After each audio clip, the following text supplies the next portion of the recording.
Hello and welcome to Kitten Butt Unleashed. Today we're going to talk about me being autistic. Let's get into that. Hello and welcome to Kitten Butt Unleashed. Please be aware that there will be adult situations and curse words throughout my show. If you're okay with that, then welcome. If not, see you next time.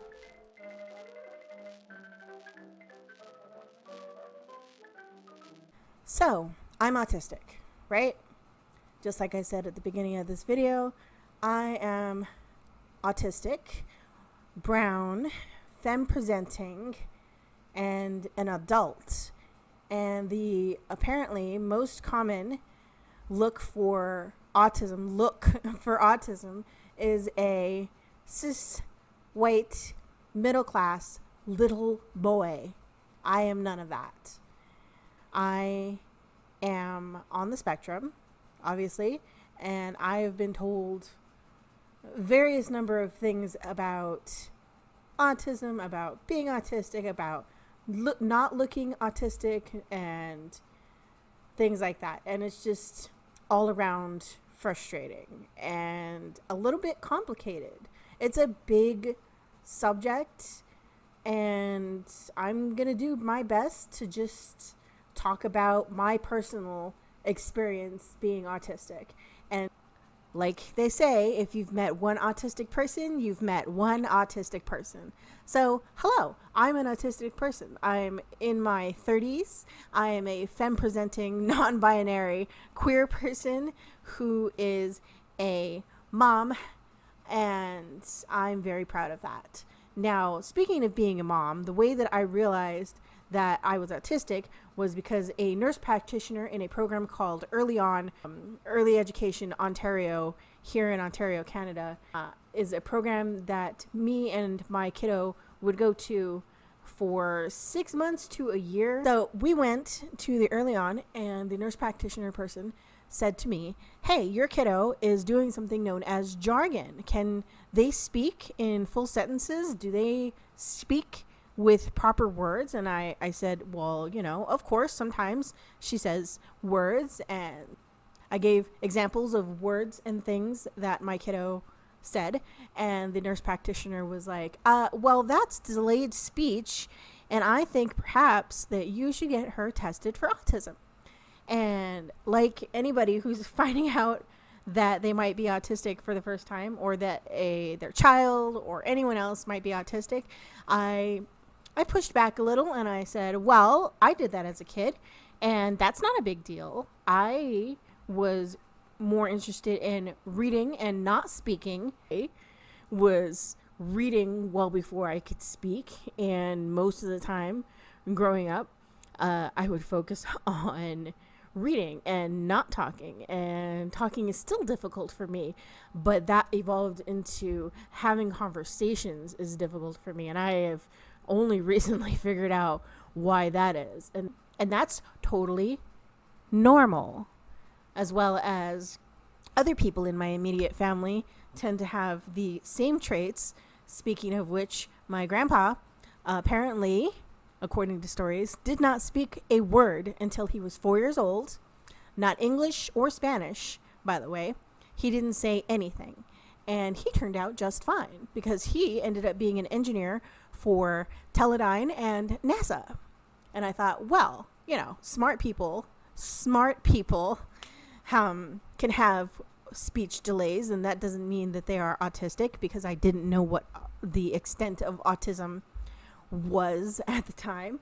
And my nephew also had speaking and language delays, and other members of my family have autistic quirks, or I guess we can call them, that I've noticed over the past, I'd say 7 to 8 years of delving into this subject.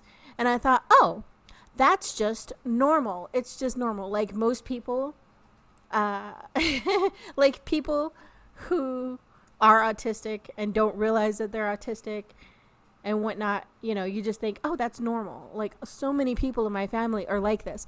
Maybe, sweethearts, maybe you should look into neurodivergency, look into ADHD, look into OCD, look into autism, obviously, and perhaps accommodate for yourselves because you need it. So anyways, this nurse practitioner told me these things, and I made those excuses, as I like to say, and she said, yes, exactly, those are autism traits. And she was really pushy with me, and I said, oh, okay. And I don't know how to explain it, but in that moment, it's like my whole life dawned upon my eyes, and I realized, oh, this makes so much more sense. And at first, when I was growing up, I thought, oh, that's fine. I'm shy, as I was always labeled. Oh, she's just shy. But the thing is, like, I'm not shy, I'm not, like, afraid to do things or be friends with people. I'm just friends with people in a different way. Like, I'm a listener, I'm a people watcher. I'm an observer. For a long time, I thought I was an introvert, but I'm not. I'm actually just introspective, and I don't like talking very much. Now, I do like being a storyteller, and I've learned to be a verbal storyteller thanks to YouTube and the things that I'm trying to practice myself into doing, as well as I got better being a verbal communicator while working in food service and retail and things like that, because you have to talk to people a lot. That's why I have been called weird, quirky. That's why I have been treated as a manic pixie dream girl. Obviously, I look like one. I've got pink hair, bold makeup. I wear bright colors all the time. And then I've got my quirky habits of being a picky eater and not liking loud noises and not liking parties and liking specific kind of music, and also doing stimmies. Like, I can remember in college with one of my best friends, and I would do this thing sometimes, and she's like, what are you doing? And I'm like, you know what, it's invisible air maracas, because there's air guitar, people do air guitar, and I'm just like, yeah. And so she just went with it. And then she would do like invisible tambourine, and we'd have like invisible music time. And I kind of think now, looking back on it, saying this out loud, that probably we are both neurodiverse people. And I would do the little stimmies, and I would call them air maracas, and I do the same stimmy now, and I've done the same stimmy since I was a little girl. It was just like, I'm happy. Like, some people do these flappies, sometimes I do these flappies. I'm always doing these flappies whenever I'm happy, or just overstimulated in general. I'm just like, yes, so happy, as well as just like dancing out of nowhere, but like, just my body needs to do it. Just things like that. So I took my kiddo to go get some autism testing, and we went to the family doctor, and we were suggested to the Possibilities Clinic here in Toronto. If anybody needs a specialist, the Possibilities Clinic is pretty nice. There's also Surrey Place here, and this is mainly Toronto specific for anybody who might need help there. I'm all about giving help and information where I can, and resources where I can if I have it. So we went and we got my kid a diagnosis. It took about 3 to 5 months to get said diagnosis, only because the therapist there had to watch my kid and watch our interactions and speak to my kid and try to get their attention, and do whatever therapist testing they do, like for autism assessment. And it turns out that yes, my kid is autistic. And the entire time, everything was unraveling in my brain, and I was realizing, oh wow, see, all that stuff makes sense for me, because my kiddo is basically a mini me, and they are so similar to me, and I am so similar to them. And of course, we are separate individual people, but there's a lot of things that they do that are similar to how I was growing up. And so I went on this whole giant journey with my child, realizing that I am indeed an autistic person, and all the things that have happened over my life is because I'm an autistic person.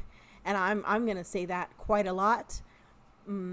That phrase specifically, that I'm an autistic person, because it is still difficult for me to say out loud, to say to other people, and disclose my information, as I would like to say, to disclose this information to people and learn to unmask, because I didn't really know that I was masking this entire time, which is actually extremely common for women who are autistic.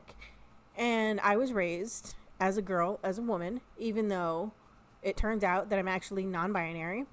And that's also a very complicated subject that I can get into in a different video, and I will. But as a femme-presenting person who was taught how to be a girl and taught how to be how to interact socially and how to speak to people in certain ways, like, yes, I learned how to mask decently. I want to say very well, but then, I look back on how I was growing up. I was so terrible at masking, so terrible, but everybody's just sort of treated me like a little kid, especially next to my sister. We are 3 years apart, and I'm the oldest, but everybody always treated me like I was the baby sister. And that's really infantilizing, which is another thing that happens when you're not a neurotypical person. And if you need to know what that phrase is, I will stick up a sort of definition on the screen, but you can look it up, because I'm not really that great at explaining what neurotypical is without being mean about it, since neurotypical people have basically made my entire existence a living hell. So,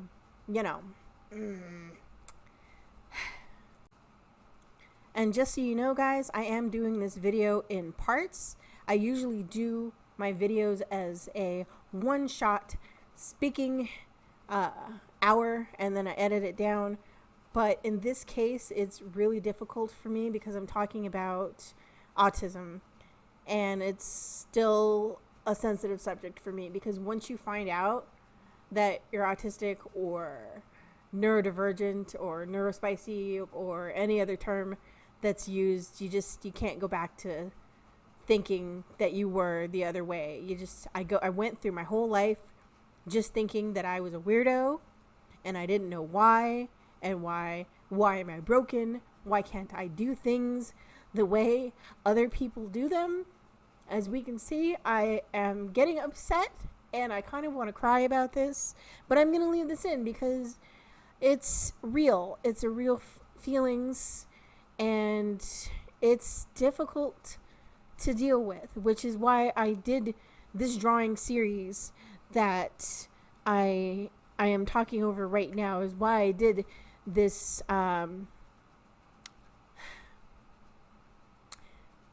this series of 3 illustrations showing the internal fight with myself, trying to figure out why I am the way that I am. So by knowing that I'm autistic, by getting some context clues on why I've always felt so weird and different and alone my entire life, which is what this series of drawings is all about. Now realizing that, okay, I was trying to deal with masking at the time, right? Because as you can see in these drawings, there's 2 little beings, right? 2 people. So I've got my pretty soldier and I've got my fighter, my anger side and my diplomat side. And, they're fighting each other. They are splitting from each other. And the final drawing is a picture of me combined as one little figure together with both my masked self and my unmasked self, and not having a mask and just being myself, and having to unmask these last 7 years of the diagnosis from my child and myself has been a lot. It's been a lot. And I'm still deconstructing the mask, and I'm still realizing things that I did when I was younger, even in my 20s, even, through now. I'm realizing things that I do ask for people outside of my trust circle. Yeah, I guess I could call it a trust circle. I've got a very small trust circle. They know who they are, and I love you guys very much. It's not just my partner and my child. It's my best friends, who I would basically call soul siblings, and you know who I'm talking about if I'm calling you a soul sibling, because we've called each other that plenty of times, and we're both neurodivergent people. And also, all of my sensory issues that I didn't know were sensory issues, things like I don't like to be physically touched. I don't like hugs unless I'm really close to you. Unless I am super comfortable with you, I don't like to be physically touched. And even then, even with my best friend, which is my partner and husband, I still can't cuddle with him all the time. And that's because I get super hot. I get so hot. And I say this in the middle of summer, and where it's still really hot, but even in the middle of winter, when it's so cold, we can only cuddle for a little while, because I just get so overheated, or like I can just feel the imprint of heat on my skin. And I know that it's a me sensory thing, and it's not a take this personally because I don't like you thing. So autism has a lot of sensory issues. Specifically experience, it's been touch and taste and definitely sound. So just so you know, I am recording when my house is empty, only because I cannot concentrate for the life of me if somebody's talking to me, or I know it's mean to say, or interrupting me and asking me questions. Like, I cannot concentrate, I cannot speak in front of the people, because it makes me so anxious and so nervous all the time to speak in front of people, to hear other noises. Like, I can hear all the noises in my house right now, and a lot of people with ADHD and autism will definitely agree. We can hear electricity, and it drives us insane. So the air conditioner is so loud for me, but if I don't have it on, I'm going to overheat. The fan next to me is also very loud. I'm so glad that the dishwasher is done with its cycle, because all I could hear is the whirring. We used to wash our dishes overnight in the dishwasher, but I could not fall asleep until the dishwasher load was done, because I can hear it. And sometimes I can't sleep because I can hear the refrigerator humming. And that's how bad it is for me personally. So I am going to put up a little autism spectrum chart up on the screen, and it's a really good representation of how the autism spectrum disorder is and performs itself. So autism is not linear. And so it's not like, oh, I'm less autistic or more autistic. It's more like I'm high masking or low masking.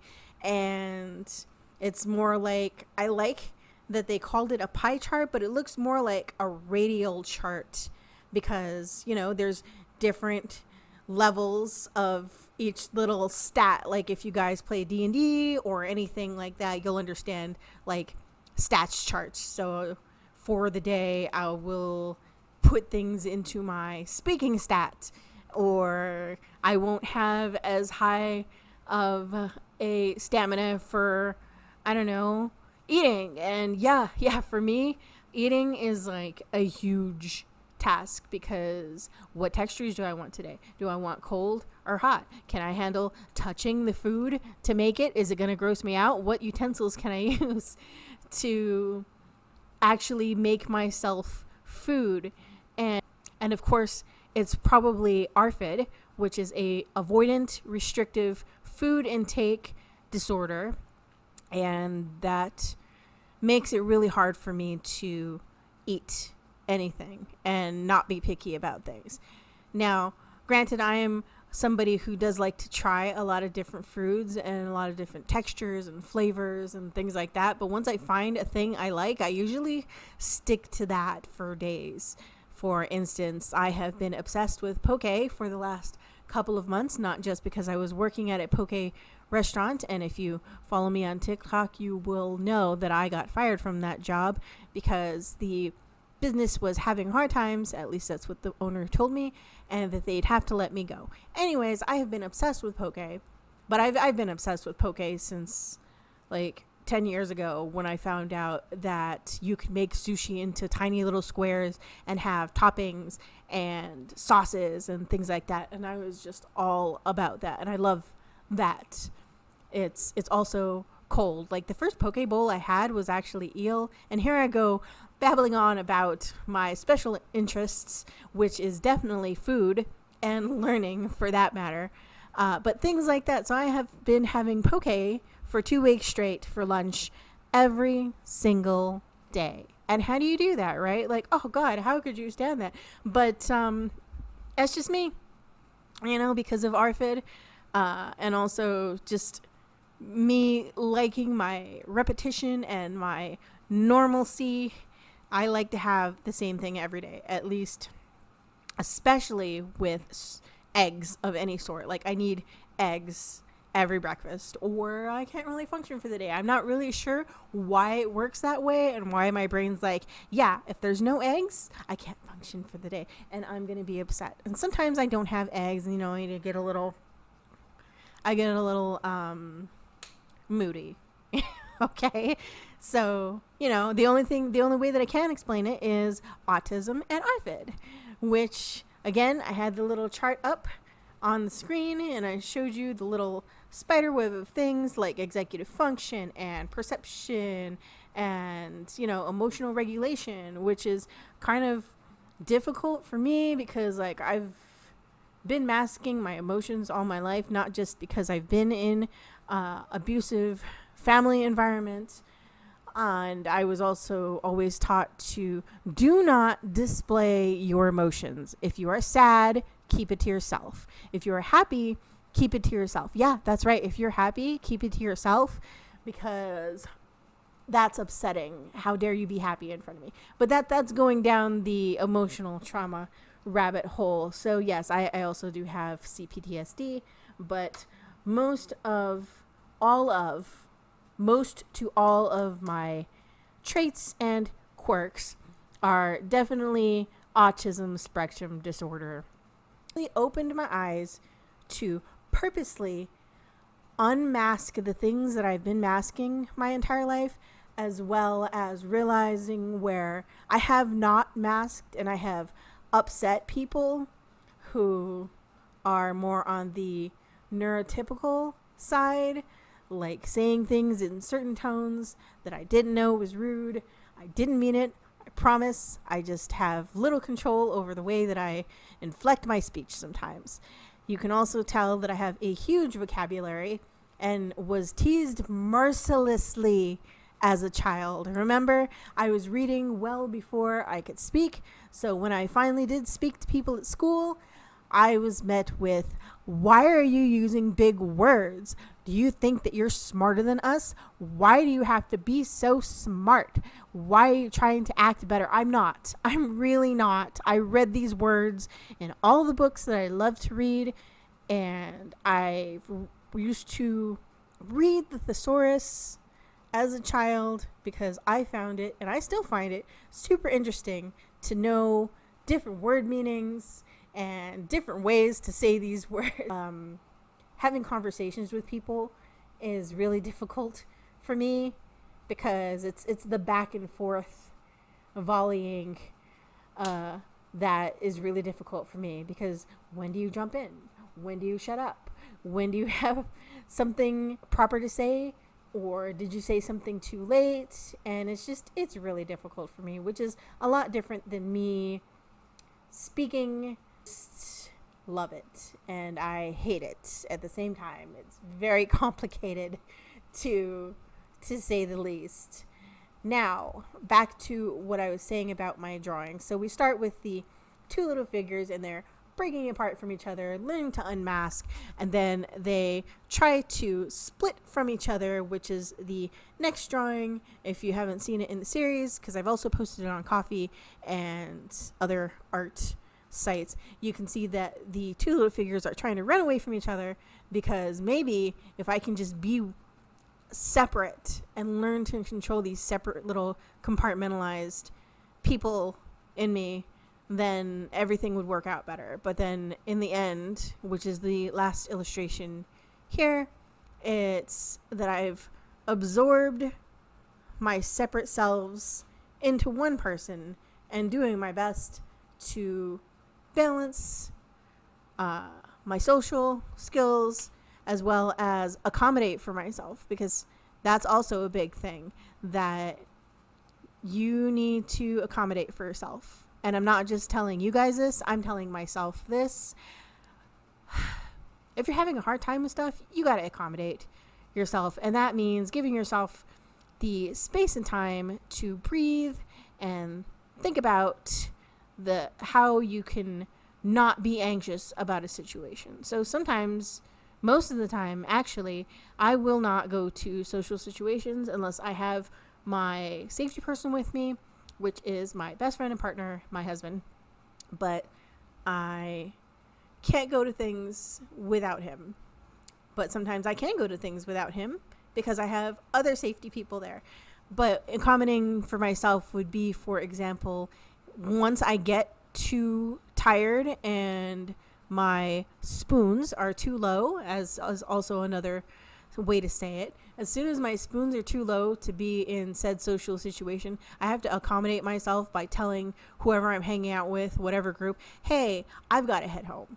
I gotta go. This is too much. This is too much noise. This is the wrong temperature. Or like, I cannot split my attention anymore, which is also why I have a hard time with noise and being interrupted. I cannot speak to more than one person at a time. So like, if one person's telling me to do one thing and another person's telling me to do another thing, I have to stop them, because I'm not absorbing anything either of them are saying, because they're saying it at the same time and also might be contradicting each other, and I can't. So, accommodate for yourself. Grant yourself the space and time to quell your anxieties. And I know I said just breathe before, and I read somewhere somebody taking that more literally, like, what do you mean just breathe? It's a thing that I also had to learn myself. No, it doesn't mean like just breathe. It really just means give yourself a second, pull yourself from said situation, and think about and evaluate how you can make yourself feel better, which is all of what accommodation is. And everyone should be accommodating themselves. I don't like yelling in general. And I'm definitely not going to be mean to a person just because I'm getting overwhelmed and having a freaking meltdown, And there's internal meltdowns and external meltdowns, and, autism and neurodiversity in general. Every one of them is so complicated and, worth a look into. So if you can do it, always accommodate for yourself and try to be gentle with others and accommodate them. Anyways, thanks for listening, and I'll see you on the next episode. I'm not sure when that will be. This is going to be the last time that this is the setup for my little podcast with my little cat face in the right, because it looks more like a streamer screen, which was great a couple of years ago when I was streaming. But I want to switch it up and have my layout be a lot different. So until next time, I will see you. You can go ahead and support me on Coffee, which is the link up above, and also a link in the comments section. And you can perhaps like and subscribe, as they say, and I will see you next week.